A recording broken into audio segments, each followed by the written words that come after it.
Good afternoon. I'm doing something a little bit risky today because I'm making a recipe for you all that I haven't made before. So I guess we can all find out if it's going to be good or not. So we're going to do an experiment. I've already uploaded the recipe to my Facebook page so that you'll see that listed. And tonight it's going to be barbecue chicken in a spaghetti squash boat, and then coleslaw that you can serve on the side or you can put on the top.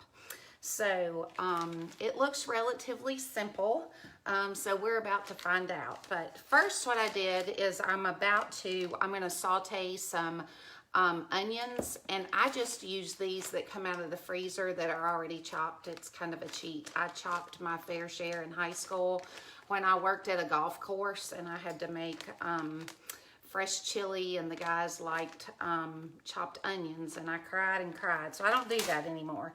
I just get that, and these are often on sale at Kroger, 10 for $1.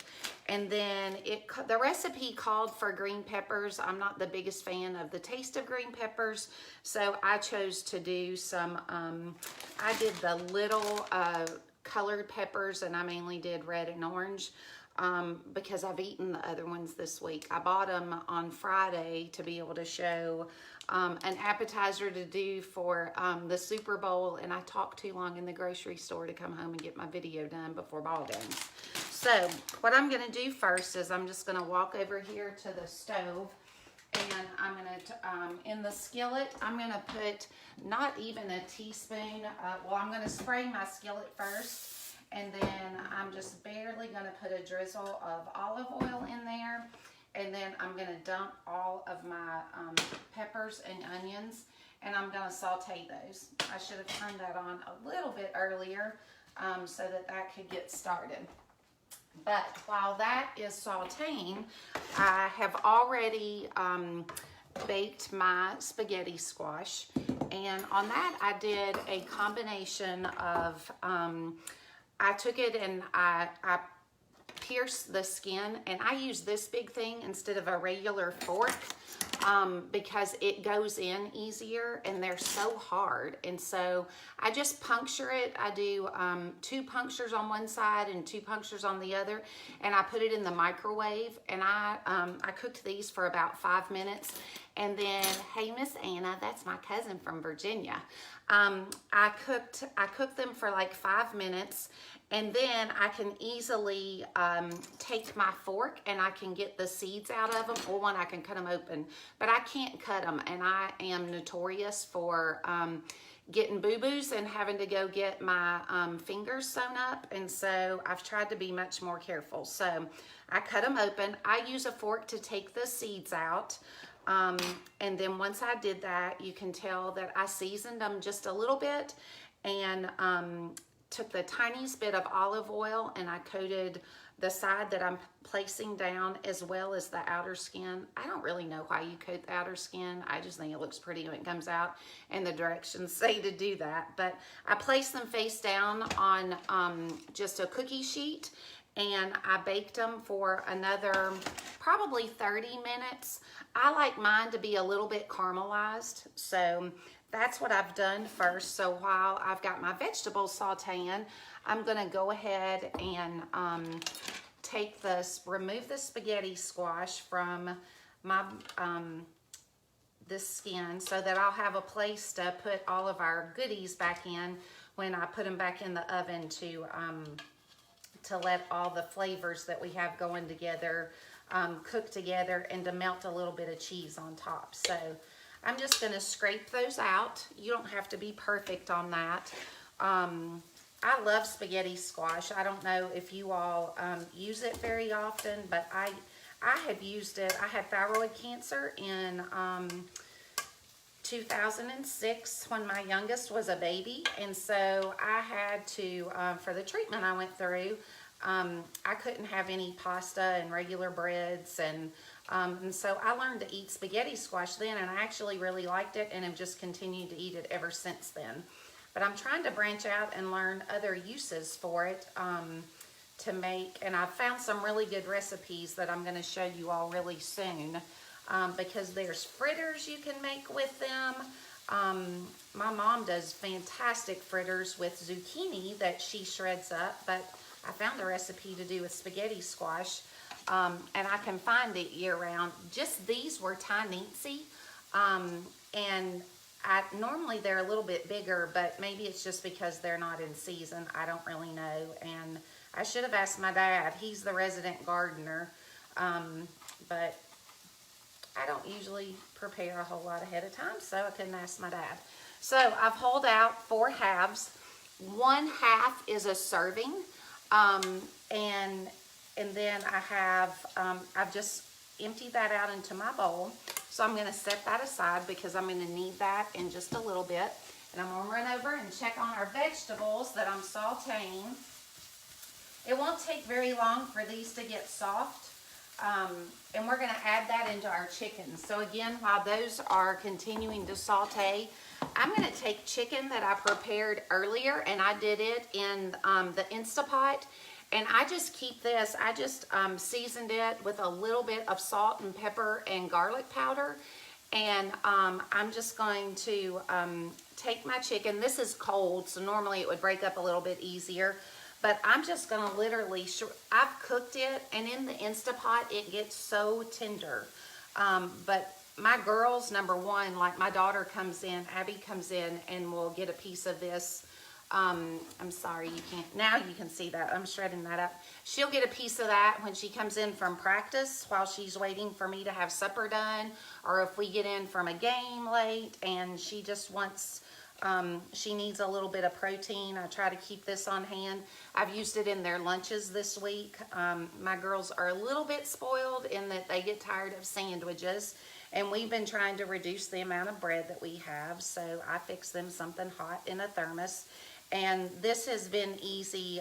The chicken's been easy to add to whatever, whether I could make them a salad, or this week they've gotten tortellini noodles and spinach and shredded chicken, and with a little bit of sauce on it. And so I have my chicken all broken up, and I'm gonna have to clean my hands off real quick. But you see how easily that's shredded, and I'm into being messy, so I just use my hands. So then I'm gonna take my barbecue sauce, and again, I like to use the sugar-free, so I've shown you this before.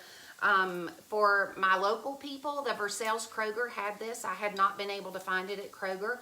I had to rely on going to Walmart, and that's just not close to me. I don't regularly drive by Walmart, so Kroger is the store that I'm typically going to go to. And so I need to put 1/3 of a cup on here. I'm going to eyeball this, and then I'm just going to stir it up, mix it all in together. And I have done, I'm doubling the recipe that I've put online. The recipe that I put online is just 1 spaghetti squash, and I actually did 2 spaghetti squash. So,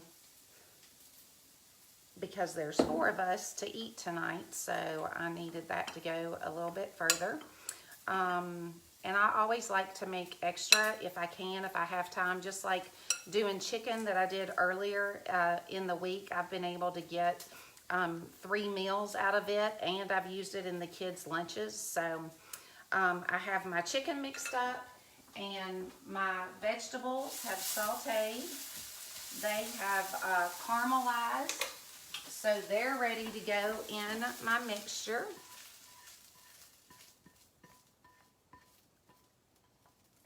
So that's easy to stir in. And I'm going to incorporate all of that together. And then I'm going to add in, this I'm going to measure, and I'm not going to eyeball it.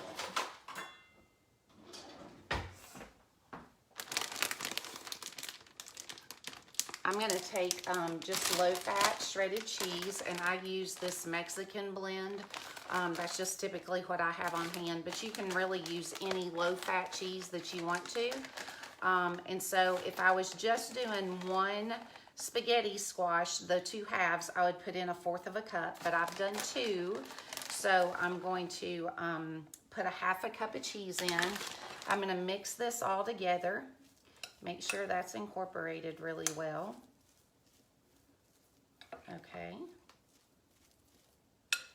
And then all I'm going to do is I'm going to fill up my squash.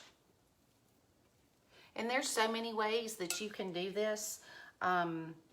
Different things that you can put in your spaghetti squash and make these little spaghetti squash boats. But I thought this looked, this was just different, having barbecue chicken in there.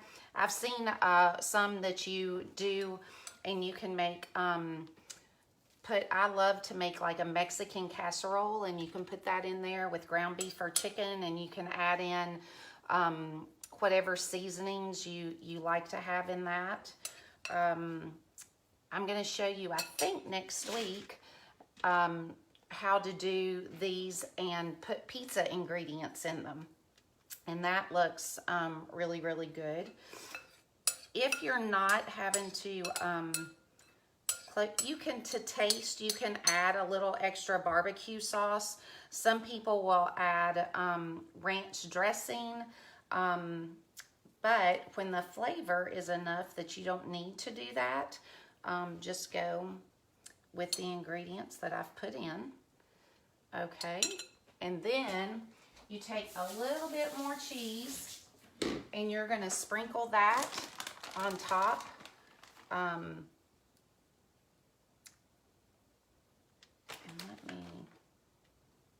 So I have not just overly loaded that down with cheese.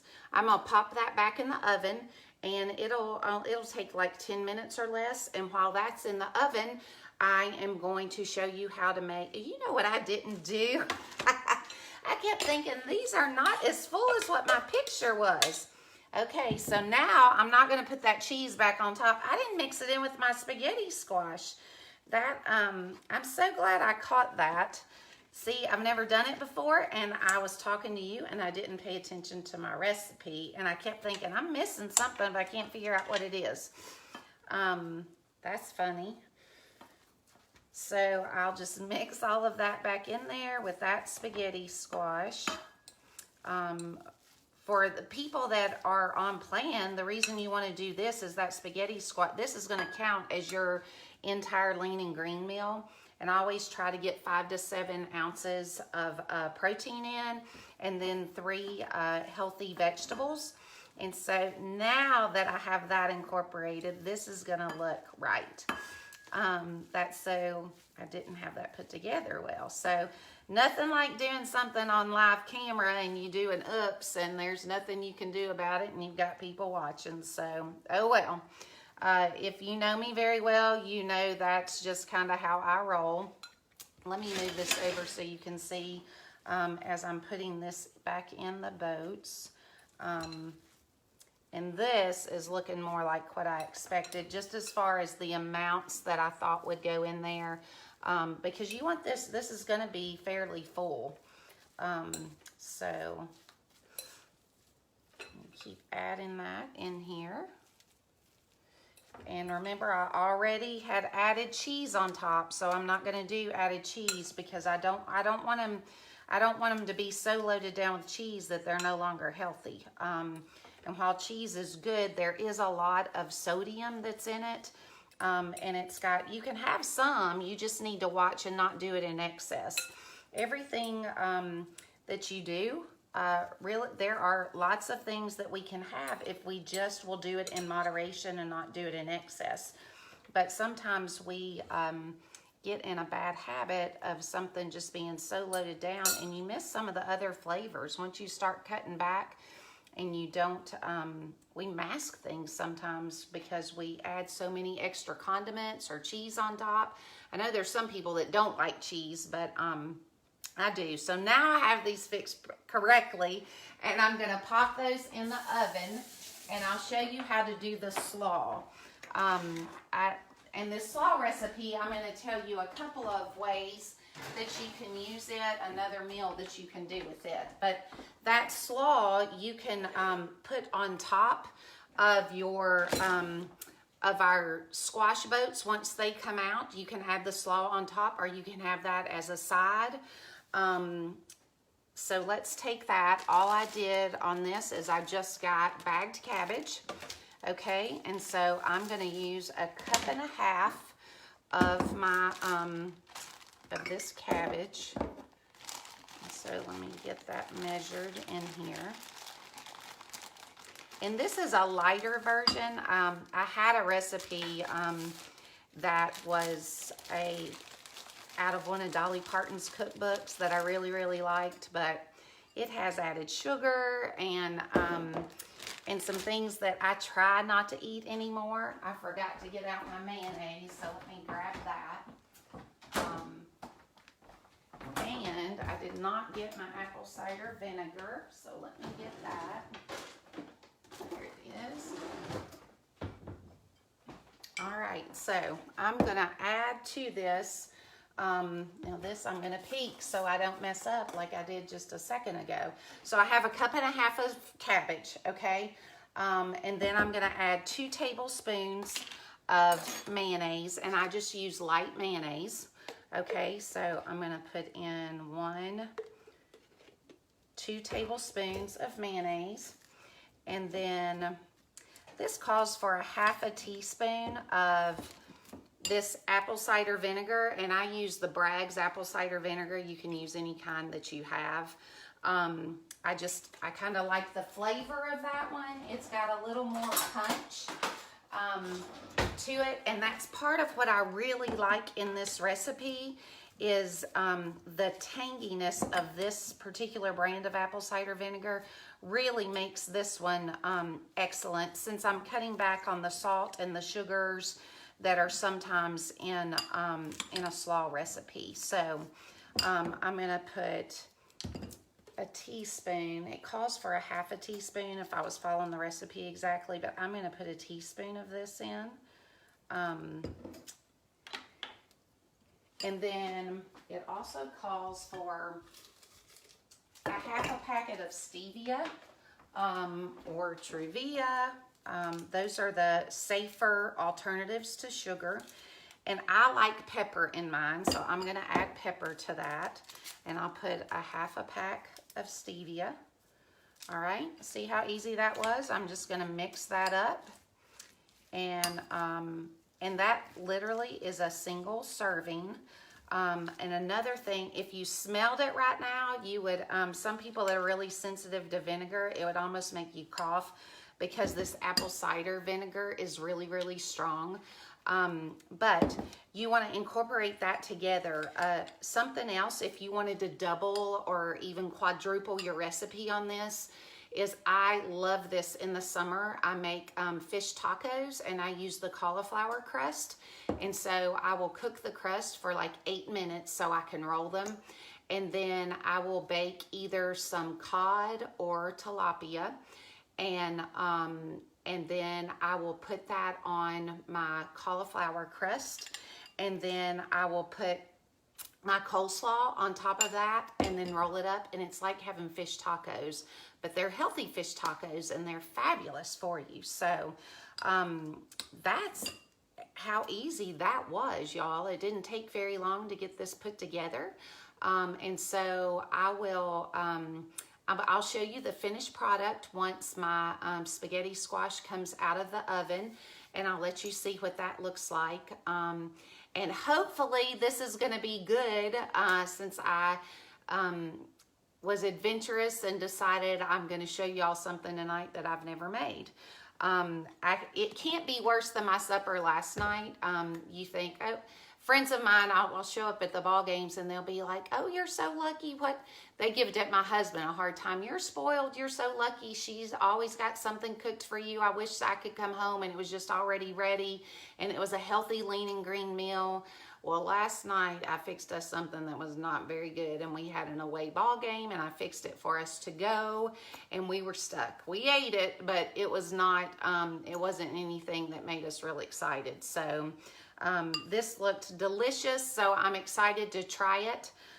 If you have questions, please shoot me a question. But notice that the recipe is already posted on my Facebook page, so you'll be able to go back and refer to it and not wait on me to get it uploaded. And I'm excited to give this a try, and I'll let you know what I think of it. If you try it, please let me know.